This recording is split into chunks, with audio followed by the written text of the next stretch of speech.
Hello everyone, thanks for joining us here on Horizon.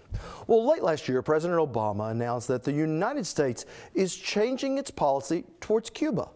What started out as a proposed prisoner swap turned into a historic shift in relations, ending what had been nearly a 5-decade-old embargo on travel and trade.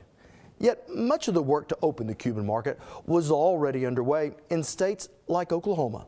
Today, we examine what the opening of the Cuban market could mean for the state, but we begin with a little history. The streets of Havana are filled these days with tourists from all around the world. But among the revelers, a trade delegation from Oklahoma wanting to export food to this island nation just off the Florida coast.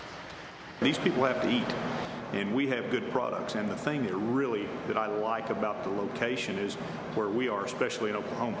We can get our product to the port very easily. We take it to the port anyway and get it here very quickly. Less freight. I mean, freight's a big cost for a lot of ag producers right now. And that they have done.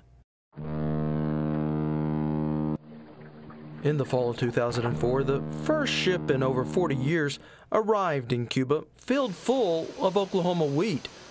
A shipment Oklahoma farmers had hoped would be the first of many more to come. But that hasn't happened.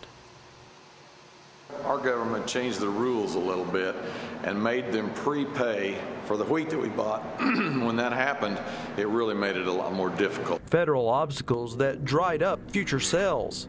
Unlike other countries we export to, Cuba must pay in cash before delivery on ships that can't return to the U.S.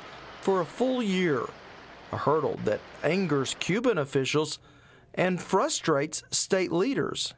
Well, there is a little bit of frustration that we're not as far as what we would have liked to have been from where we were 6 or 7 years ago. From a geographical location, from a logistical standpoint, this ought to be our market, and we hopefully someday will get to that point. And yes, it has been frustrating, but we are making progress. Progress Oklahoma's former ag secretary believes gives the state an advantage. We feel like we're building a relationship with the leadership in Cuba, and that we're developing that trust. And I think when the market sure opens and we normalize trade with Cuba, that we'll be a step ahead of everyone, because they're going to say, let's call those Oklahoma people. They took us a chance on us early.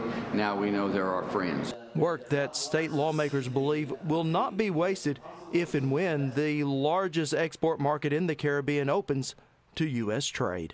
The scenario I use, regardless of where you're at, a lot is about relationships. When you develop good relationships with individuals and communication exists, you can tackle any problems that confront you in a much better fashion than you can if you have to sit down and later start to get to know these people and open up those relationships. I don't feel pressed.